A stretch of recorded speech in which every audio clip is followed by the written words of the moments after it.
right, we got a few folks filling in here. Good morning, everybody. I hope you're having a great day. We're just going to give it a few minutes for some other folks to jump in, and then we'll get started with the presentation. So feel free to jump in the chat in the meantime if you like to. Say hello, tell us where you're from, tell us how your morning's going or whatever's on your mind, and we'd love to chat with you. So feel free to use the chat just to jump in and let us know how you're doing and what's going on in your life. So.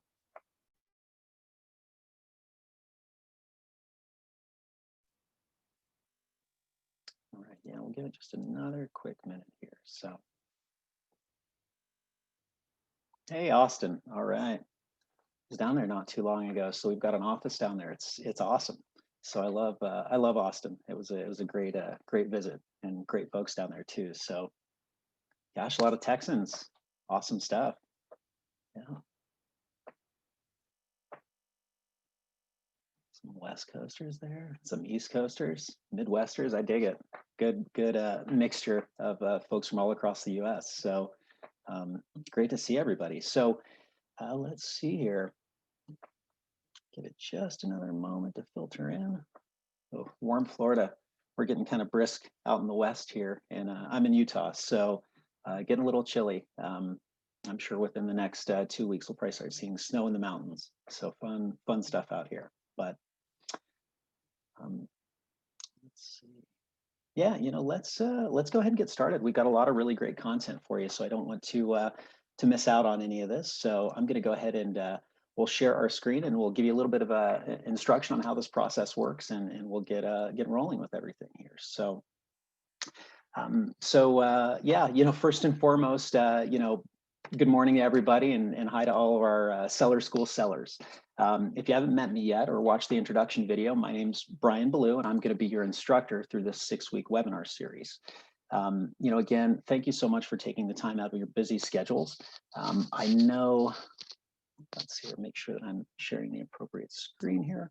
I know that everybody has really busy schedules, and things have been really interesting for us recently. So I really appreciate you taking the time out of your schedules to make the time for today's presentation.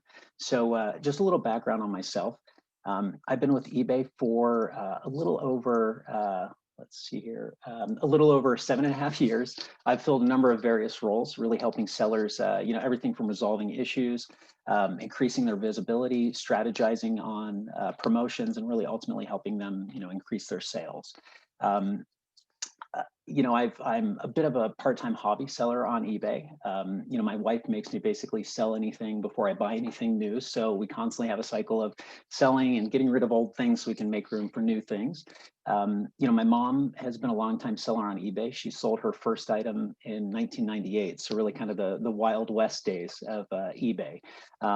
She actually used eBay to supplement our family's income when her seasonal business was a little bit slower. So I helped her package items, list items, ship items, all that fun stuff. So eBay's kind of always been a little bit of a part of my life, even before I started luckily working here. So we do also have a few seller coach guests with us today. You may have seen them on the discussion boards. We've got, I believe, Kathy, Spencer, we may have Donna. We also have Lori with us. They're all longtime sellers on eBay. I'll go ahead and let them introduce themselves and just tell you a little bit about what they do in their business and how long they've been selling. So Kathy, if you want to go ahead and unmute yourself and just tell us a little bit about yourself. Sure. So I'm Kathy Terrell. Hi, you guys. I'm in New York City, selling on eBay for over 15 years. Just excited for everybody. I can't wait to hear about everybody's businesses, and we're all the coaches, Brian, everybody, we're here to help you grow your business. So welcome, welcome, welcome. And no holds barred on eBay questions. We love questions. Bye-bye, everybody. Awesome. Thank you, Kathy. I appreciate that. Hey, Spencer, tell us a little bit about yourself. Yeah, my name is Spencer Appland, and I'm in Grants Pass, Oregon. I've been selling on eBay for 15 plus years, kind of gotten more serious with it in the last 10 years selling auto parts, and I'm looking forward to working with everybody. Awesome. Thank you. Appreciate that, Spencer. And let's see, do we have Donna on the line? I'm not sure if we do have Donna. She was supposed to attend. If not, Lori, go ahead and I know we have Lori also. Go ahead and tell us a little bit about yourself, Lori. Hi, I'm Lori Wong from Powder Springs, Georgia, a Southern girl here. And we have a brick and mortar thrift store. We are a charity seller on eBay, and we've been selling for the past 15 plus years. Wow. That's awesome. So, as you can hear, we've got an insane wealth of resources and knowledge. I mean, combined was like 15 years apiece. So, 45 years worth of selling experience combined. I mean, we've got some real rock stars that can help you bring your business and put your best foot forward through this process. So, thank you so much for attending. We appreciate your contribution here. You guys are awesome. So presentation format wise, we have about 40 to 45 minutes worth of really valuable information with a live Q&A to follow for the remainder of the time. You are going to see a chat option and that Q&A option that I mentioned. So you are welcome to ask questions along the way. You can also post them in the Seller School discussion boards if you'd like. You can save them for the Q&A portion at the end of this presentation, or if they're really involved, bring those to the Ask Me Anything sessions that we have, on Thursdays and Fridays. You don't have to attend just one. You can actually attend both. They're going to be tremendously valuable, I believe. So make sure that you're showing up for our Ask Me Anything sessions. I think they're going to be tremendously valuable. So you do also have the option of clicking the contact us link in eBay also if you want to reach out in the meantime. So if it's a little bit more involved and it's somewhat tech related or customer service related, feel free to reach out to us by clicking the contact us link on eBay. Now, with that being said here, during today's presentation, we're going to learn about the components that make up an effective listing. Really, when you're listing on eBay, it's pretty crucial to get these fundamentals right. When you get these right, they increase the visibility of your listings and ultimately the likelihood of selling an item on eBay. So before we dive in, I want to go ahead and start a little bit of a higher level and introduce you to 3 key considerations to keep in mind across all of your eBay activity. Now that's trust, value, and relevance.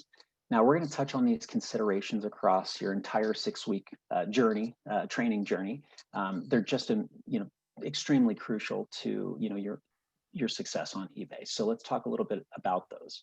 Now, these are what we call kind of the 3 pillars of best match, the really most crucial elements that build into determining when and where your items show up when a buyer searches for those items on eBay. So the trust, value, and relevance of your listings really determine how likely these items are to also lead to a sale as well. So when we break these down with trust, this pertains to the relationship between you, the seller, and really eBay as a platform. We need to be confident that our selling partners are going to be complying with listing policies, keeping up with performance, and creating really positively memorable experiences. So we can ultimately all have a really healthy and safe, viable marketplace. When we think about value to a buyer doesn't just necessarily mean the lowest price per se, but it's kind of a combination, I would say, of price, the quality of the product, and really the quality of the service you're offering along with that product. Think like free returns, quick fulfillment, quick handling times, free shipping, expedited shipping, offering discounts below standard pricing. That's really the value that a buyer sees in the listing. Relevance. Now, relevance is really, how relevant are the search results that we're providing the buyer, really relative to what they're looking for as a buyer. So, really it's in our best interest to serve the right items up at the right time for the right buyers. So when you're thinking about relevance, think brand, gender, if it's applicable, the type of item that you're selling, the color, maybe the features, model numbers, or product identifiers. So, again, we try to serve the most relevant results to drive listing views and really maximize conversion for everybody on the platform and create great shopping experiences. Again, positively memorable shopping experiences. So now, with all that being said, today's focus is primarily going to be on relevance. We're really creating listings that provide the right information in the right places to increase, item findability, and again, help that convert that potential browser into, an actual buyer. So today we're going to cover how to achieve this by discussing, what makes up an effective listing. We're going to talk about titles, categorization, item specifics, description, photos, and kind of tie that all together. We're going to talk about the different buying formats that are available to you as a seller and available to buyers, of course, and how really to choose the best one that's right for your items. We're also going to talk about different ways that you can streamline some of your day-to-day processes, list more effectively, and then ultimately create listings that stand out from your competition. So let's begin with the first step that you take when you're creating a listing, and that's categorization. So before you start creating your listing on eBay, it's important to make sure that you're listing it in the correct category. The first step that you take is just telling us what you're selling, like you see on the screen here.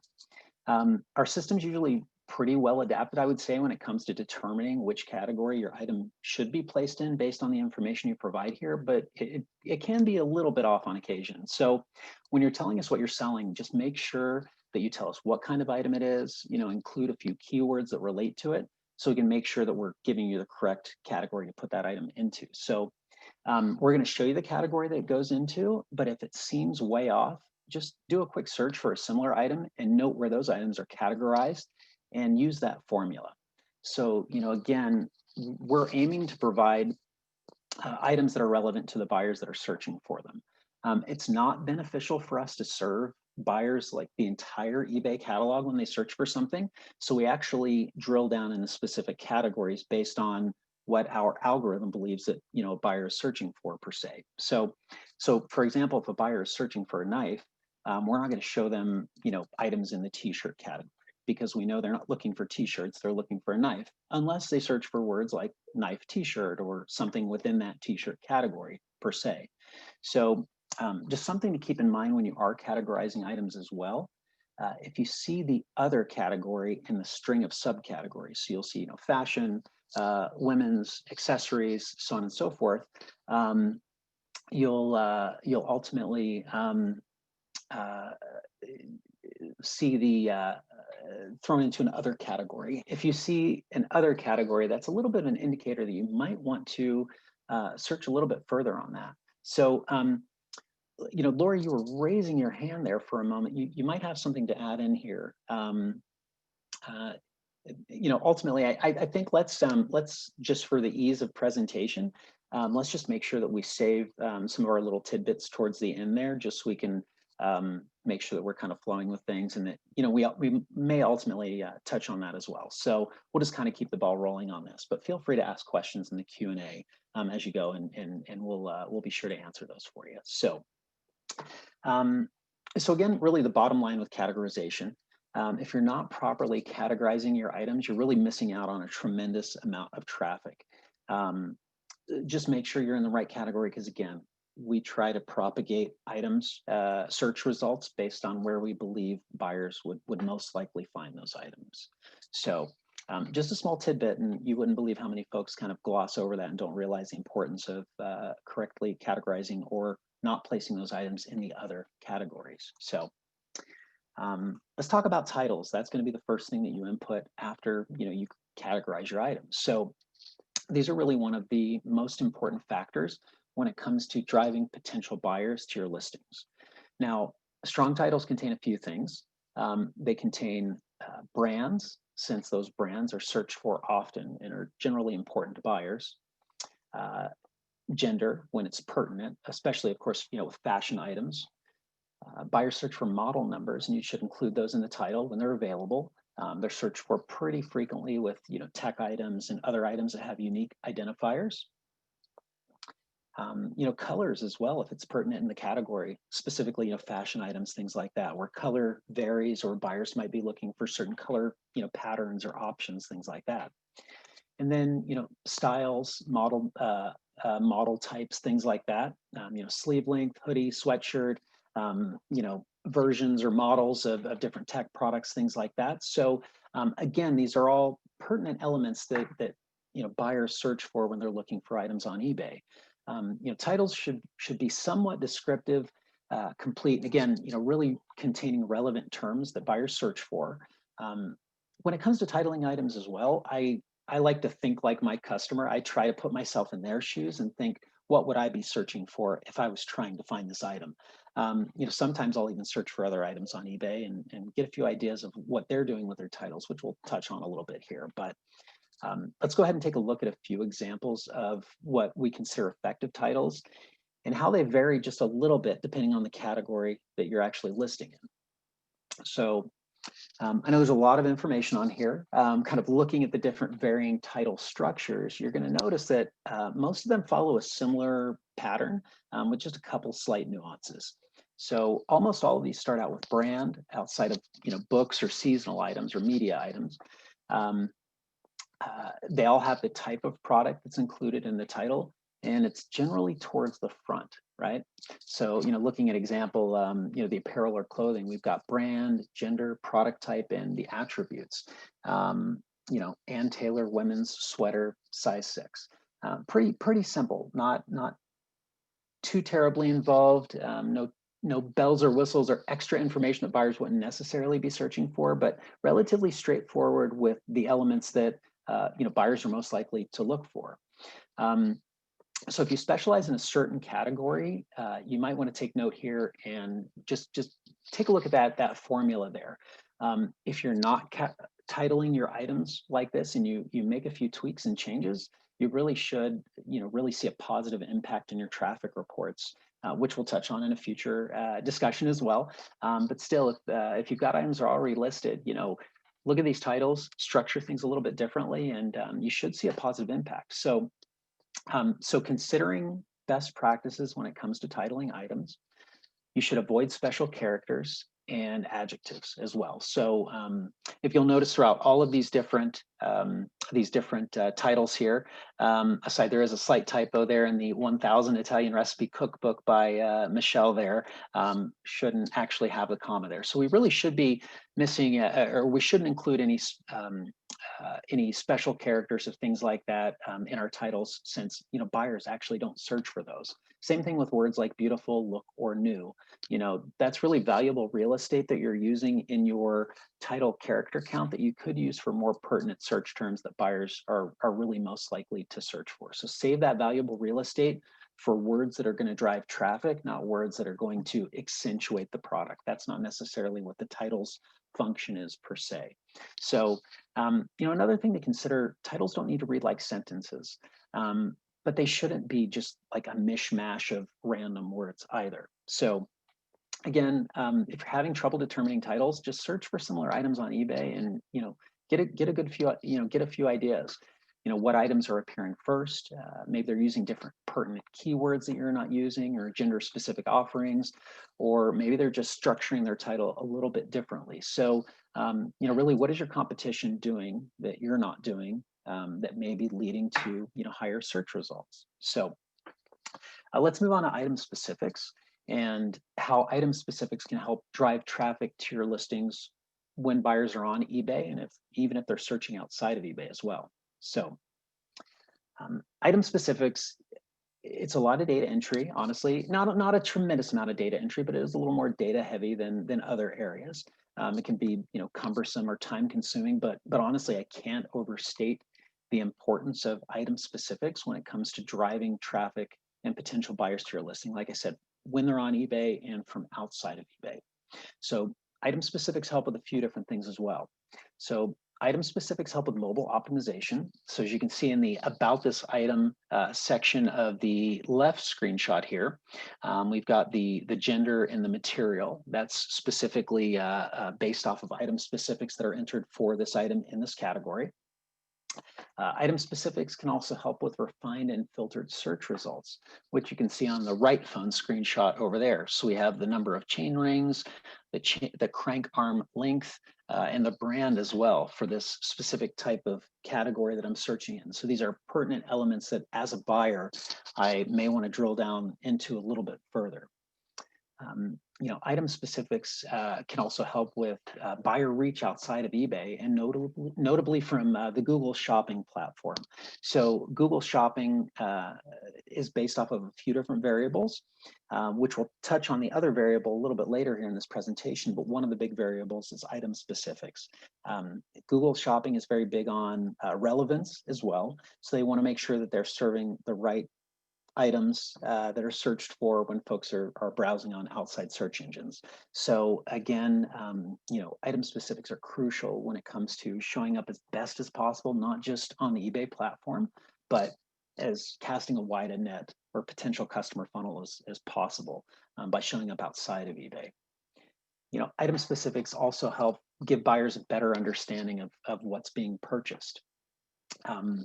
When you provide a better understanding of what's being purchased, you're really telling eBay more about the item that you're offering. And when you tell us more about the item that you're offering, we feel more confident in serving that item up to buyers that are searching for it. So, you know, again, you know, we want to ensure that we're, you know, serving the right items, the relevant items to the right buyers at the right times. So, and by the way, if you do have any questions that you'd like to ask during this presentation, feel free to put those in the Q&A section. And then we will, you know, open the forum to Q&A as well at the end of this presentation. And again, if it's really involved, save it for the Ask Me Anything session. So that's going to be a lot more dynamic and interactive. We're going to have our panelists there as well, and our seller coaches to really get into the nitty gritty of what you're looking to learn. So ask away in the Q&A, ask us here, or save it up for the AMA, because we're going to have some good stuff for you there for sure. So moving along with item specifics as well, this is actually the desktop view, or kind of the PC view for buyers. So desktop browsers also have the option to sort further after they're presented with the initial search results. So this allows buyers to refine those results to get a little closer to something they're actually looking for. So again, you're going to notice options for brands, sizes, colors, etc. You know, the great thing about item specifics is that they help you mitigate returns, which helps you save money also.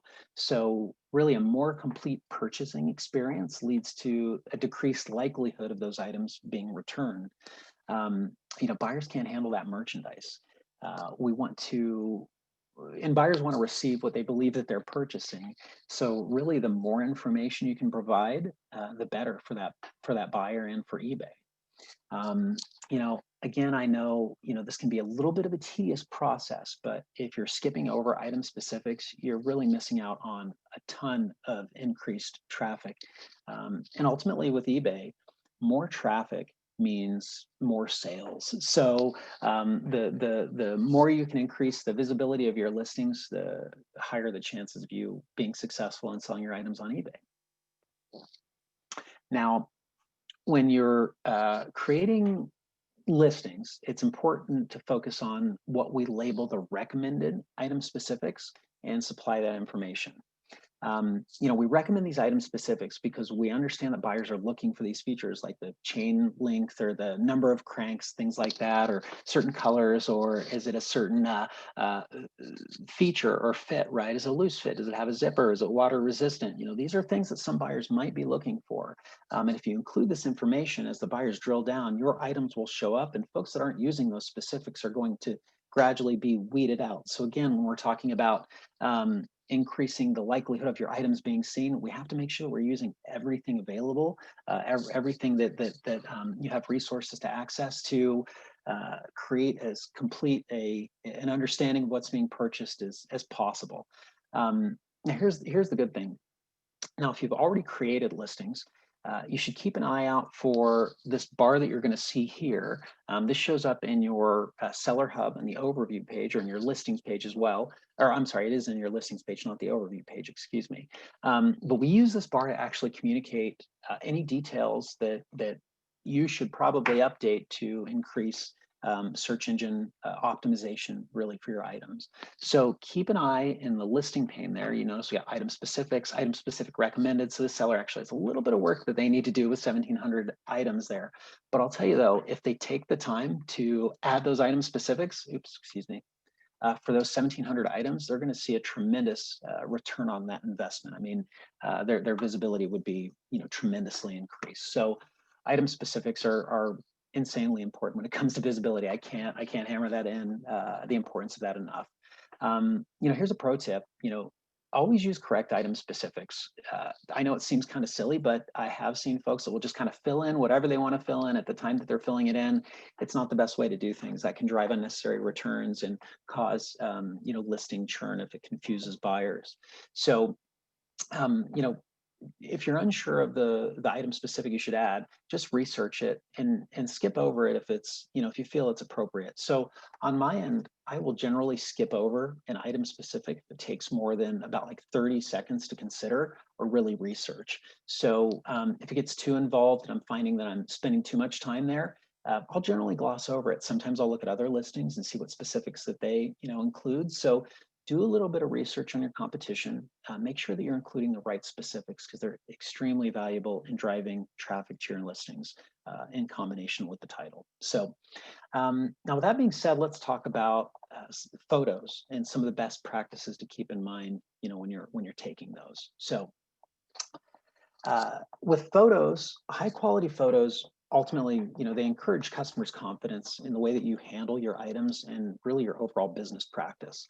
When a potential buyer is presented with search results after they search for an item, they're really shopping with their eyes. So at that point, they're looking, at the price, at the image itself. So really a well-taken professional photograph is essential in securing that click. So once you're provided with those results, beautiful photograph secures that click.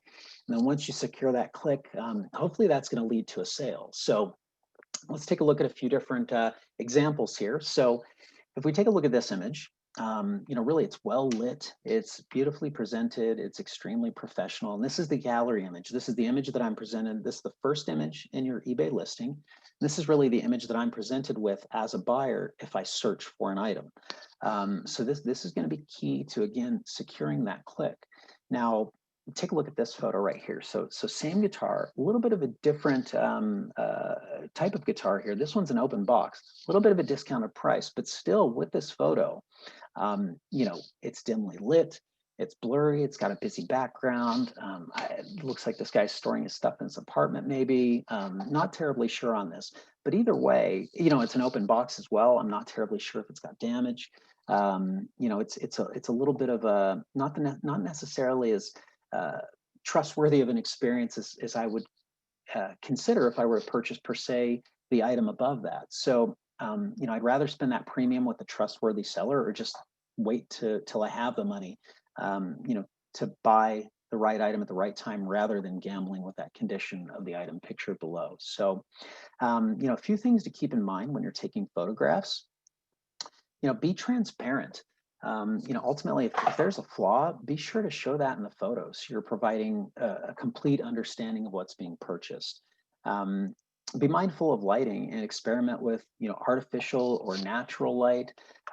We've got a really slick tool that's available for you in the app. It actually cuts out the background and puts that on a pure white background for you. So again, that does that for the first photo. That's your gallery image. And the gallery image is what's shown in search results. And it works in tandem with item specifics. So with Google Shopping, we have to make sure that we have the right item specifics so Google knows what they're working with. And another requirement for Google Shopping is that that item is on a pure white background, free of user-generated text or what Google calls graffiti. So sometimes what you can do as well, and this is just a little tidbit, and I actually do this myself, I prefer listing on my computer, the data entry portions, but I like taking photos with my phone because it's super simple and I've got access to that tool that allows me to cut things out. So I'll start my listing on my computer. I'll jump over to the app. I'll pull up the draft listing on that. I'll edit my photos that way. And then from there, yep, and that's a good call out in the chat by Spencer. Yeah, Google does not like watermarks. So on a pure white background, but yeah, so I'll jump on my app, I'll cut that image out, I'll go back onto my computer, it's saved on there, then I'll finish my listing and everything's great. So utilize a tool that's available to you there. It's pretty fantastic. One other thing to keep in mind, we do offer up to 12 images that you can add to your listing. So I like to say add at least 4 and get as close to 12 as possible if it's realistic or applicable to that item, right? So Stamp buyers aren't going to expect probably more than the front or back of a stamp, or maybe a close-up of some notable characteristics. You're probably going to only take 2 or 3 photos of a stamp, or maybe similar with like a sports or a baseball card or something like that. If you are selling collectibles or fashion items, though, or electronics, or really anything else, aside from a two-sided anything, try to take as many photos as possible of that. I mean, the key takeaway is that buyers can't physically handle that merchandise prior to making that decision to purchase. So there's no tactile experience. So use as many photos as possible, so that buyer, the buyer would need basically to make a decision to purchase that and really assess the quality and the condition of that item. So yeah, let's go ahead and move on and talk about descriptions and kind of what you should or shouldn't do with descriptions. A lot of folks kind of get hung up on here. So now, from personal note here, I'm a super avid buyer on eBay. Like I'm a loyalist. Even if we have a little bit of a higher price, I'll keep it on eBay. It's just kind of how I do things. I have converted quite a few of my friends and family members that shop on other platforms to only buy from eBay. So, but when I purchase items on eBay, I'm generally looking at price, photos, and really the overall value of that item. I'll rarely navigate to the description and take a look at that, but that's only if it's necessary to, really connect any dots that wouldn't be evident from the title. So let's take a look at kind of a solid description. I like this one here. It's, clear, concise, easy to read, bulleted, not going too far in the weeds with different practices. I mean, it tells me what I need to know about this item. Any additional features, quick, easy, simple. It's very easy to digest. From here, I can make my determination on if I want to purchase this, and I'll roll from there. So, really with descriptions, don't waste your time creating like super in-depth description that covers like needless information like shipping and handling processes or return policies. When you're creating your listings, you're providing those details in different areas, and we provide those to buyers. So there's really no need to kind of regurgitate that. You're giving your buyers too much information to read. And if you make changes to your policies as well, now you're giving yourself an extra step of work that you need to complete. So not only do you need to change your shipping and your handling policies or your return policies, now you need to go to your descriptions and change the verbiage that's associated with that. So save the descriptions for what they're for, which is just the extra tidbits on the information. Don't waste too much time in this area with elements that you're able to input in other factors when you're creating your listing. So some key takeaways here, bullet, bold, italicize, increase the font size, change the colors, make it easier to read in areas if you need to. Add little tidbits about your business or processes, not policies per se, but just add a little bit extra flavor. Make that text a little bit smaller, place it below the item details, so you're not really adding, needless distractions. So, for Lori's business per se, since she does operate primarily in the charity space, it's, would be beneficial for a seller like herself to tell folks a little bit about her mission statement and things like that. So, again, let's talk about professionalism. Use correct grammar and punctuation. Again, this is the image of your business that your buyer is seeing here with the description, not just with the photos, the title, and things like that. And provide needed details in relation to like operations or call out flaws, or if you have certain handling times or need information about items prior to fulfillment, use that area of the description to call that out. But again, just keep it relatively light and just with pertinent information. So don't spend a tremendous amount of time here, given the likelihood that a description is probably not even going to be looked at. But don't leave it blank. Definitely don't leave it blank. That's a huge turnoff. And if I see a blank description, I will automatically jump off of that listing. That's for sure. That's a bad indicator for me. But don't just add like a single sentence and call it good. I mean, here with this primal wear striped jersey here, it's pretty straightforward with clear, concise information that buyers find pertinent to making their decisions. So let's talk about different formats, the purchasing formats that are available to you, and some different key details that you would want to consider when you're choosing auction style or fixed price, otherwise known as buy it now. So interesting statistics here. eBay has currently over 1.3 billion, and probably well over that, items listed on the platform. More than 90% of those are listed in the fixed price or buy it now format. So eBay is not the garage sale, treasure finding trove of auctions that it used to once be. We've really come forward as a platform. So most of you are probably going to be selling in that fixed price format, but you might want to consider diversifying and creating certain auction style listings for some items. So I like to think this is kind of my rule of thumb. Auction style listings are good for uncommon or rare items, where the absolute value isn't necessarily, determined, right? So when you're listing in the auction style format, what I like to do is I don't want to lose money, of course, when I'm listing auction, because I know it's a little bit of a gamble, but I'll set the starting price at the lowest price that I would reasonably accept, knowing that any bid that I get at that price is going to be just an automatic win for me. You'll want to keep shipping costs in mind as well. And really with these, you might want to consider calculated as opposed to free shipping, just so you can maintain your profit margins. There's nothing worse than starting a 99-cent auction with free shipping and getting one bid for 99 cents. So you basically paid to sell your item and ship your item on eBay. So so really keep in mind your shipping costs and maintaining profit when it comes to working with auction style listings.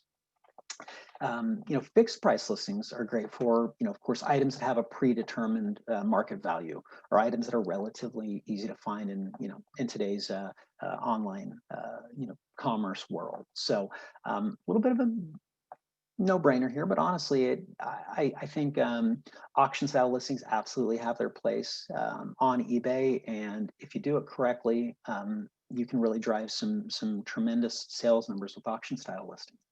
So moving along here, how do we convert these browsers that we've gotten to see our listings and click our listings? How do we convert them into buyers? So you've created a complete title, you've provided the comprehensive item specifics, you've got really captivating, awesome photos, you've got a great compelling description. It's got all the bullets in there that are needed for a buyer to make a decision on purchasing that. I mean, really your listing is strong and it's ready to roll at this point. A few things we can do to convert those browsers into potential buyers. First and foremost, allow offers, allow some flexibility so buyers can negotiate on price. So as you're listing your items, you're going to see an option to add an offer. This allows buyers to reach out to you and offer you a price for the item that you have listed. You can do this with auction style. Well, excuse me, with auction style, you can do buy it now, but with you can do this with fixed price listings. But you can actually create certain variables that allow you to manage this a little bit more effectively. As a seller, you don't want to deal with a tremendous number of lowball offers that are just way out of the ballpark. You can actually set variables that say automatically decline offers that are under this price, or automatically approve offers that are between this price and this price. So there are some things that you can do to streamline that process. So you're not constantly monitoring and jockeying those offers back and forth. So, but allowing offers peppers a little bit of additional value onto your listing. And again, it's a bunch of every little bit of every little thing that goes together to create the perfect opportunity to surface your items up and list your items. So by allowing offers, you're absolutely peppering in additional value that buyers see and that eBay sees. Hence, us serving that up a little bit more readily than other items that may not have those offers or that flexibility. When it comes to converting browsers into buyers, offer free shipping, you'll attract customers. The next presentation that we have is primarily on, shipping and handling your items and taking some of the mystery away from that. So we're going to talk about some of the, different statistics on what buyers' expectations are. So for the time being, if you can, absolutely offer free shipping. We'll talk about the importance of that in our next presentation. So price your items competitively. You're going to attract buyers that way as well. Do this by searching for sold items on eBay. You can access this by checking the sold items box in the left-hand navigation after you search for an item on eBay. So once you search for an item on eBay and you have the left-hand navigation that allows buyers to drill down a little bit more into item specifics, if you scroll down a little further, there's an option to search for sold listings. Now, if you search for those sold listings, you're going to see items that have actually sold and the price that they've sold for as well. So you're not just looking at what people are pricing it at, you're looking at realistically what they've actually sold for. So do a sold search on eBay. You'll find some really valuable information there as well. And also conduct a general web search. See what other marketplaces, other websites, take a look at what that going rate is outside of eBay also. Share your item, your listings on various social media channels, and you'll increase your reach. And it seems a little bit like a no-brainer, but the more visibility you get to your listings, the more sales you get to your listings, the more they'll be surfaced. So again, eBay wants to serve the best items that are most likely to sell. So increasing your conversion by utilizing other methods to drive traffic and sales is ultimately going to help your eBay business as a whole as well. So share those items, of course, on social media channels. So let's go ahead and let's talk about fees a little bit, and how these can affect your processes on eBay. So really, in general, there are 3 different types of fees for eBay sellers. There are insertion fees, final value fees, or selling fees, and then optional upgrade fees. So an insertion fee, that's what we call a listing fee. It's charged every time that you create or relist an item on eBay. So regardless of whether that listing generates a sale, there's an insertion fee associated with it. Now, the insertion fee is calculated based on the category that you're listing in, and they range, they're mostly around 35 cents for most items in most categories. Now, the good thing about eBay, though, so don't get too worried about fees. We don't charge insertion fees on the first 200 items that you list on eBay for the each month in most categories. So most categories you're going to list in, you're going to be able to list in for free without really any risk. You're ultimately only going to pay if you sell that item or if you list more than 200 items a month. So we do have different store options that are available. So depending on the size of your business, what your goals look like, what how you're scaling, we've got different store solutions for you to cut down on those fees and help you really bring your business as best as possible with minimal cost to eBay. So we'll talk about that in a future webinar to help you drill down on what the best solution may be. But for the time being, again, you can list 200 items on eBay, no insertion fees, no loss, no risk whatsoever, and only pay if you sell that item. So the second type of fee is the final value fee. So the final value fee is charged when your item sells. The fee is calculated based on the percentage of the amount of the sale, including shipping. Sales tax isn't included on this calculation, and they vary depending on the category that you're selling in. So they can range from as little as 2%, well, actually as little as 0%. So right now we have men's athletic, sneakers, selling for over $100. There's 0% final value fee associated with that right now. So if you're selling those items in that category, you got a huge opportunity to list those items for free and stinking sell those items for free right now. So, but it generally ranges from as low as 2% for commercial equipment up to 12% for generally more commonly sold items. So most common fee you're gonna run into is going to be roughly about 10%. So when you look at that fee compared to the amount of active buyers that are on eBay, your investment couldn't be placed in a better area. I mean, 10% for that type of exposure is a tremendous value. So now, finally, the last fee we can talk about here are kind of like the listing enhancement fees, and they can help your listing stand out a little bit. So you can add certain features like subtitles or bold fonts. These costs vary depending on the elements that you're adding in there. So as you're listing your items, anything that has an additional charge associated with it, you're going to see in parentheses the actual charge associated with that. So, before making that decision, assess that cost, look at that value, and determine if that's a fee that you'd like to pay. And then finally, like as a last check, you can just scroll down at the bottom, and right before you list your item, it will tell you what the listing fees are for that item. So if it says $0.00, then you've listed that. If you wanted to list it that way without any any fees or really any risk there.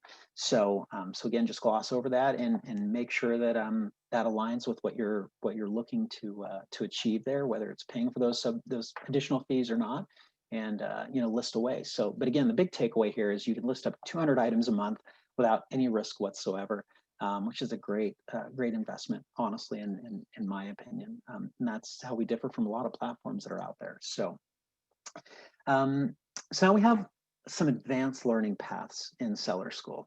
So we have an intermediate path. Now, this is a little bit of a sneak peek into that intermediate path, but this is something that I wanted to cover if you have a lot of editing that you would need to do to your listings, more than just, a couple items here and there.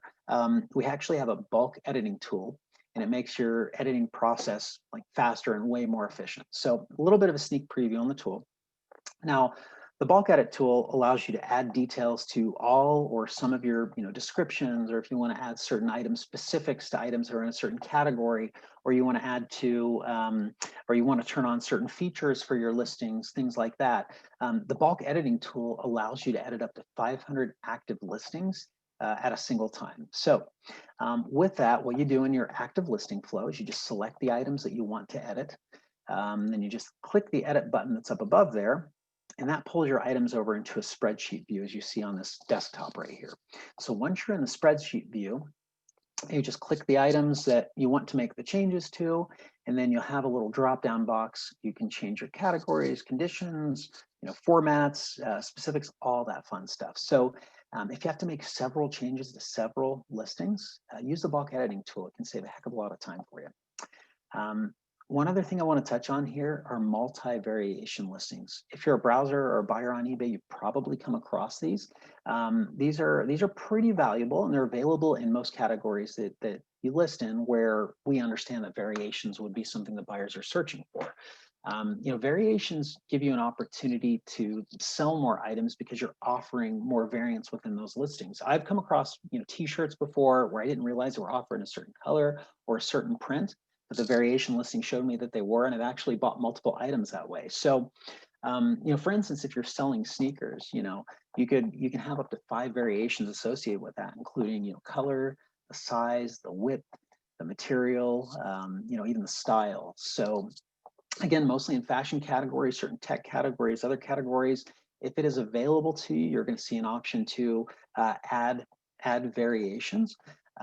Just a little FYI, you can add up to 250 variations in a single listing for no additional fee. So again, it's great for fashion items, and it allows you to showcase all the options that are available to the products that you're offering. Helps it makes it easier for buyers to find what they want. It also cuts down on your listing time because, again, you're not listing these individual items. And it also cuts down on the total number of your active listings because, again, even though I might have a shoe that has like 5 different variations available for it, in reality, there's 50 of these products available. That's really only actually one listing that I'm taking up by creating a multi-variation listing. So it can really cut down on the total number of your insertions per month. So that's a win-win. On these, I think we've done a pretty good job of making it pretty user-friendly to do this, but if you need any help creating variations as you go through the process, again, ask us in the forums, reach out to customer service, click the contact us link, let our customer service folks know, and we'll be happy to walk you through that process on a phone call as well. So variation listings are super valuable. Now, in closing here, that really concludes the material that we've prepared for you today. I know we've covered a ton of super important topics.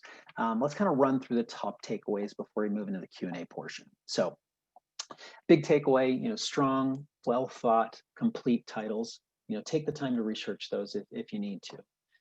Detailed and complete item specifics. These are super important. They're very, very crucial. I know they seem time consuming, but they're so important to driving traffic to your listing. So use those recommended and additional specifics when they're applicable.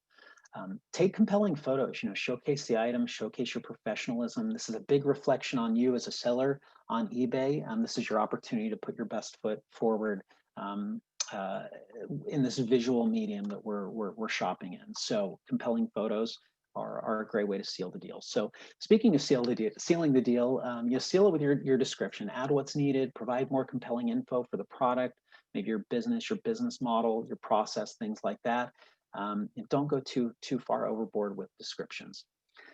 Think about value, add that value, allow offers, offer free shipping when possible, price those items competitively, and share those across multiple platforms We are also going to talk about the importance of value and other value adds as we build upon this unique webinar series. So, so this isn't the end that you're going to hear about value and other value adds that we can add. So, finally, take some time to familiar yourself with eBay selling fees. Make sure that you factor them into pricing your items just so you can maintain your margins. So, really, if you're a newer seller on eBay too, think about this as a marathon, not a sprint. It takes a little bit of time to build these things up for you to get your stride. Don't be too terribly hard on yourself if you're not seeing instant success. It takes a little bit of time to understand what you can refine and tweak in different areas to really create the perfect type of item surfaced up at the right times to create that sale. So, master the art of that winning listing and analyze those results. Refine your processes, generate success, and we're really here with you along the way. So, with that being said, yeah, let's go ahead and open the floor to the Q&A here. So, really appreciate you hanging out with me here while I talked about that information. So, let's see. We do have a question from Patrick here. It doesn't look like it's been answered yet. If I accept a PayPal payment, do I need to pay an additional PayPal fee? That is a great call out there, Patrick. PayPal does charge a transaction fee and a percentage. I believe it's 2.9%. I don't want to click around too much. PayPal does charge some fees, and we can. We'll actually have one of our panelists dig into that since they can research that and get you that answer. So insertion fees are not charged as long as you're still within your monthly 200 free listings. Yep, and Donna, that was you, that's correct. Let's see, does eBay calculate, commit, and remit sales tax for all listings? That's a really good question, Catherine. There are quite a few states where internet sales tax is required, and eBay does collect that for you and remit that on your behalf. For the time being, if internet sales tax is not collected in the state that you're fulfilling out of, you probably would want to speak with your tax professional and determine what your tax rate is if you're fulfilling within your own state from where that item is located. And then you can actually place that information in sales tax tables. So eBay will calculate what tax would be collected in your home state as if somebody was purchasing from your brick and mortar, something along those lines. So yes, we give you the ability to add that for your own as well. And we do actually remit it for states where it's required. And we'll give you information about that in your order details also. So, and thank you, Donna. Yeah, 2.9% plus 30 cents. She answered there. That's great. That's your PayPal fees, by the way. A little sneak peek into future content as well. We are moving to eBay managed payments. You're going to have a one-stop shop for all of your eBay experience on eBay. You won't need to bump around towards other locations. We're in the process of moving all of our sellers towards that. Super easy to use. It's very reliable, dependable. Moves the money directly to your bank account without having to take additional actions. And it's actually lower selling fees as a whole as well. So we'll talk about that in a future webinar. I'm glad you brought that up though. Managed payments is some awesome stuff. Let's see here. Are listings generated from another platform and linked to eBay, like from Shopify? Are they equally as effective as listing directly on eBay? That's a great question, and I'm glad that you brought that up. Items that are pulled from the Shopify catalog directly onto eBay are just as pertinent as items that are listed directly on eBay, as long as you're following all the right best practices. That's the key takeaway here. So, and we're actually preparing some content to help you kind of give you a Cliff's Note crash course on how to best bring those items and what to watch out for. But I do know on Shopify, for instance, they don't have the same best practices when it comes to titles, or they don't necessarily require item specifics.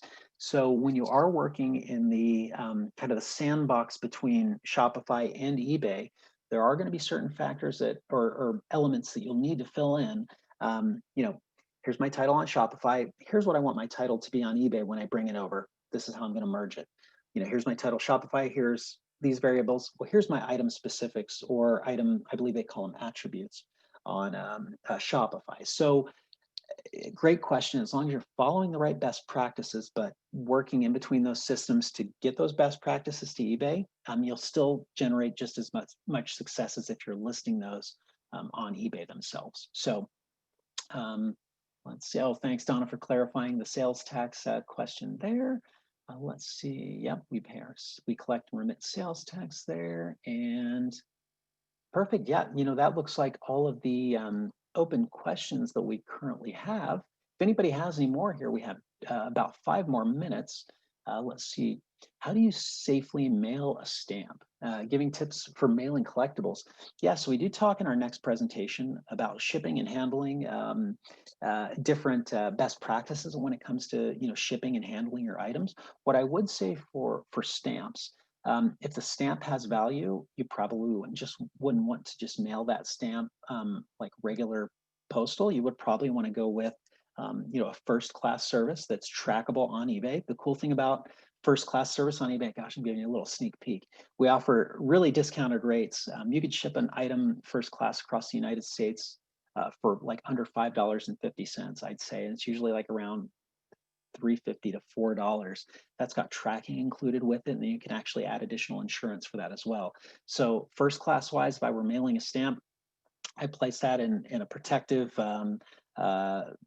sleeve of some sorts, place that between 2 pieces of cardboard, tape that cardboard together, and then place that in some sort of an envelope, maybe a bubble mail or something along those lines. So that's a really great question. We do have some more stuff for you down the road here on shipping and handling best practices. So let's see. Gosh, Donna, thank you so much for answering all these questions in the chat. You're making my job a heck of a lot easier today. So let's see. Yep, and Spencer said, yeah, first class track, yep, about 340 range. So we're getting a lot of great sneak peeks on some great future content that we have for you there.